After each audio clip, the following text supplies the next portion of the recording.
2 থেকে 3 মিনিটের একটি ছোট গল্প শুনে যাবেন, আশা করি ভালো লাগবে।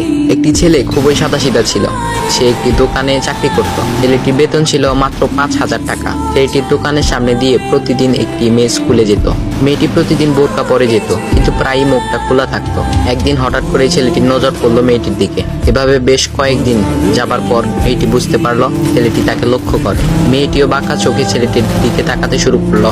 ছেলেটি মেয়ের চলাফেরা দেখে মুগ্ধ হলো। আফসোস করতে লাগলো, ইস, যদি আমিও আজ পড়াশোনা করতে পারতাম, তাহলে সাহস করে মেয়েটির সাথে কথা বলতে পারতাম। মেয়েটি বুঝতে পারলো ছেলেটি তাকে ভীষণ পছন্দ করে। তাই একদিন মেয়েটি ছেলেটির দোকানের পাশে দাঁড়িয়ে রইল। তখন ছেলেটি দুপুরের খাবার খাওয়ার জন্য দোকানের বাইরে আসে। সে চায়ের দোকানে গিয়ে 5 টাকার একটি রুটি খেয়ে পানি পান করে আসতে লাগলো।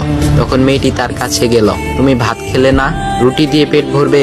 তখন ছেলেটি মেয়েটিকে দেখে অবাক হয়ে গেল। তখন ছেলেটি বলল, আমি ভাত খেলে আমার মা, বাবা আর ছোট বোনকে কি খাওয়াবো? মেয়েটি শিক্ষিত, তাই অল্পতেই বুঝে গেল।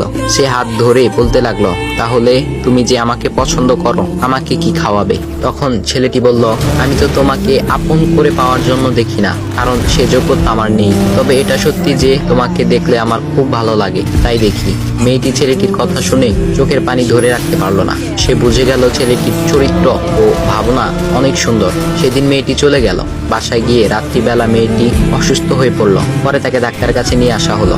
বলা হলো মেয়েটার 2টি কিডনি নষ্ট হয়ে গেছে। তখন মেয়ের বাবা ফোন করলো তার বন্ধুর ছেলেকে, যার সাথে বিয়ে দেওয়ার জন্য সে পাগল। কিন্তু মেয়েটি তার বাবার পছন্দের ছেলেকে বিয়ে করতে রাজি না, কারণ সে ছেলেটি টাকা থাকলেও কি হবে, তার চরিত্র খারাপ, সে লোভী।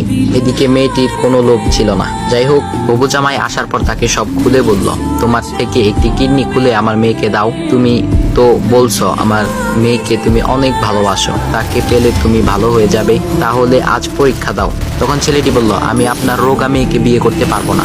আমার কি সুস্থ মেয়ের অভাব নাকি?